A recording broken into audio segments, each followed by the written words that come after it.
La création de la maison Boniface date depuis la création de ce centre.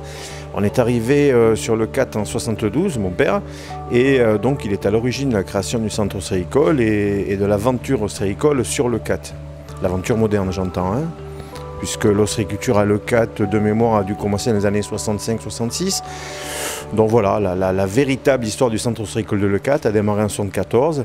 Et nous étions gamins, nous avions une dizaine d'années avec mon frère, et puis voilà, on est né là-dedans, quoi. On est immergé depuis l'enfance.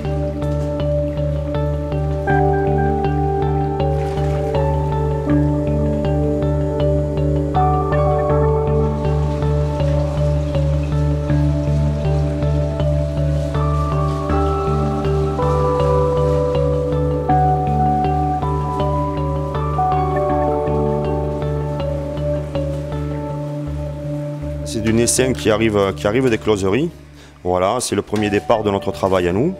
Voilà, qu'on va mettre en pré-grossissement sur nos parcs.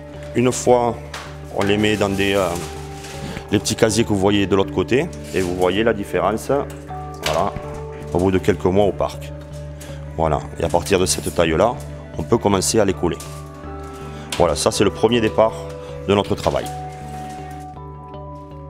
On est essentiellement perpignanais, donc on a notre magasin phare qui est à Cabestany en face à Quilmec-Dipol. On a un autre magasin à Saint-Estève et notre restaurant qui est à Saint-Cyprien en face du bateau de pêche. Et le projet nouveau maintenant, on va ouvrir fin octobre le nouvel espace qui va se situer à la zone agro-sud. Là, ça va être un espace un petit peu particulier parce qu'on va à la fois y travailler l'huître et le coquillage en termes d'affineur, puisqu'on va avoir un espace dédié à l'affinage avec des bassins et la réimmersion des coquillages. Ensuite, une poissonnerie et un restaurant aussi, de manière à vraiment partager cet esprit de convivialité qui, je pense, nous caractérise, quoi.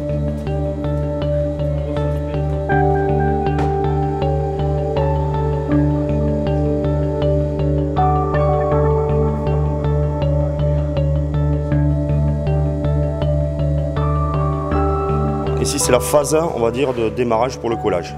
Hein, pour fixer les huîtres sur la corde avec le ciment, il nous fallait un support. Donc, vous voyez, on utilise un support de tôle ondulée. Donc, la technique, c'est de mettre deux huîtres comme ça à l'envers. Voilà, tout au long. On fait un chapelet. On travaille sur 2 mètres de corde.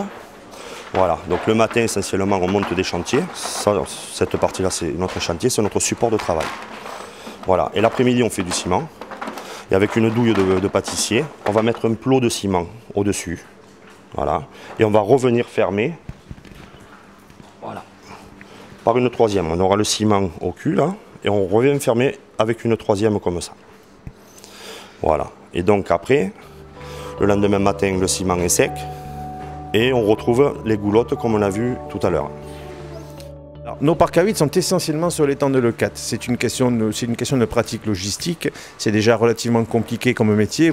Alors par contre, on a des connexions très fortes, je dirais même sentimentales, avec d'autres producteurs sur le bassin. Ce sont des relations qui datent des années 75 que mon père avait établies, que nous avons maintenues. Nous sommes maintenant en relation avec les fils d'eux sur les bassins de Marennes, sur la Bretagne et notamment sur l'étang de Thau, dont nous sommes originaires.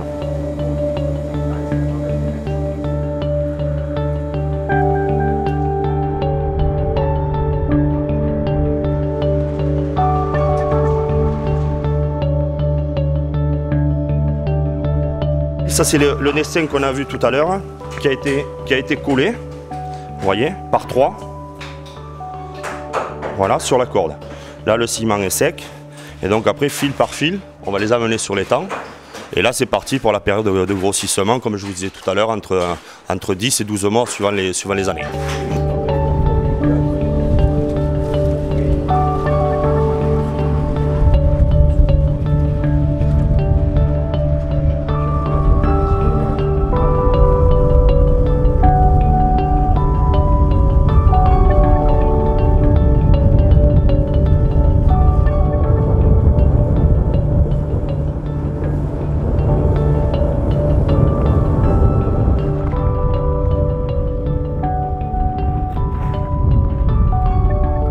la phase de récolte et de détrocage. Alors le détrocage, si vous voyez, chaque huître, comme elles ont été collées par 3 avec le ciment, elles ont poussé ensemble, elles se sont soudées.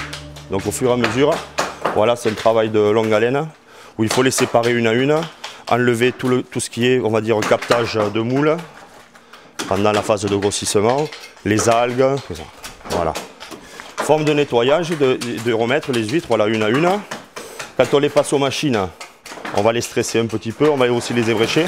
C'est pour ça qu'on les met dans des pochons, voilà, que vous voyez là, qui vont repartir, les huîtres vont repartir sur l'eau au moins 15 jours, 3 semaines. C'est-à-dire que nous, sur le CAT, on a un modèle économique très particulier, savoir qu'on n'a pas des productions énormes qui nous permettraient de lutter sur le marché national ou voire un petit peu à l'export. Donc on est essentiellement des entreprises qui vivent du tourisme avec une activité de vente directe.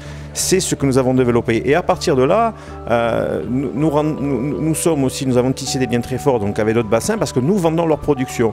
Donc on est tous, que ce soit et le producteur et nous, dans le respect du travail de l'un et de l'autre. Puisqu'on le connaît, c'est le nôtre.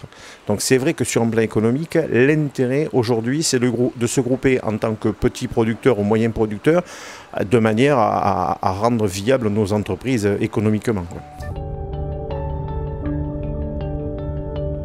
Une fois qu'on a fait le travail que vous avez vu dans le collage 3 par 3, une fois qu'on les a mis, qu'on les a étendus sur les perches, là, on n'a plus rien à faire. On vient simplement faire des visites de contrôle, voir un petit peu ce qui s'y passe.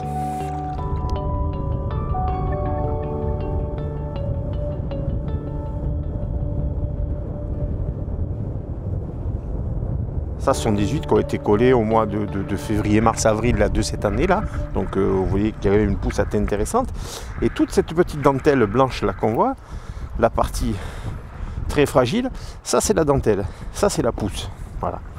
Hein, on la voit là, un petit peu là, c'est très clair.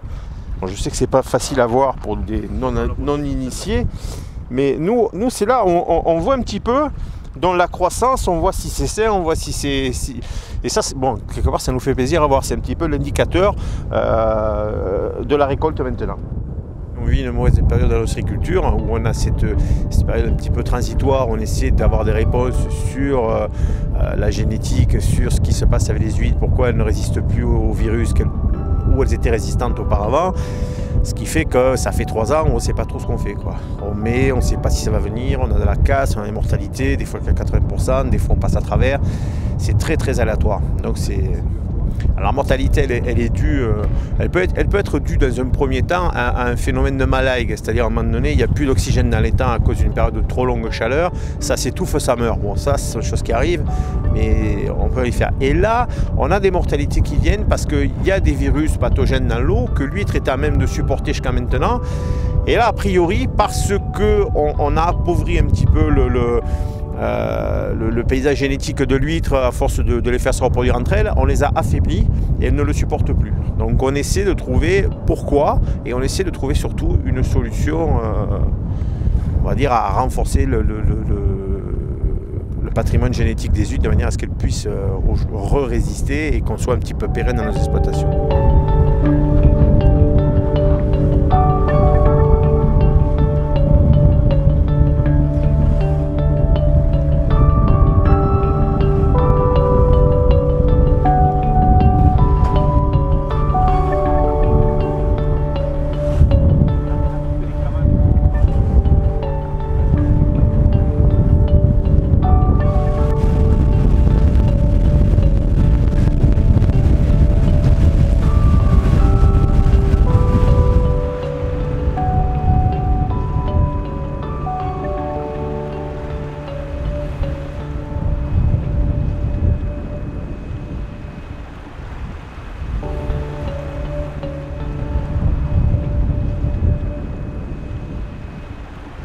Je pense qu'on est né là, ou alors si on n'y est pas né, on a eu un appel qui est arrivé un petit peu comme un rayon magique qui est tombé dessus sur le berceau ou à l'adolescence.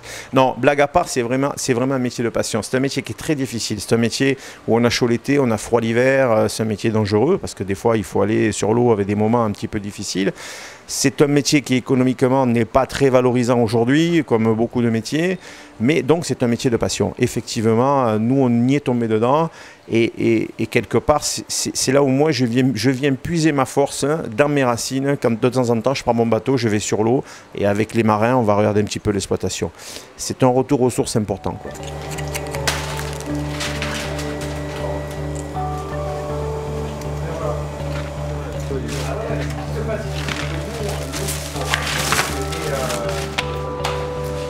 Et voilà qu'ils sont là. Et on a eu la chance d'être reconnus donc, parmi toutes les huîtres de Méditerranée, d'Atlantique, de partout. Et on a gagné cette médaille d'or. Et ça a été une surprise extraordinaire pour nous. Et surtout, le côté magique que ça a été, c'est que ça a été une reconnaissance donc, pour tous les gars et l'ensemble de l'équipe. En disant, voilà les mecs, on fait du boulot, on fait un bon produit et on est reconnu par nos pairs. C'est ça qui est important.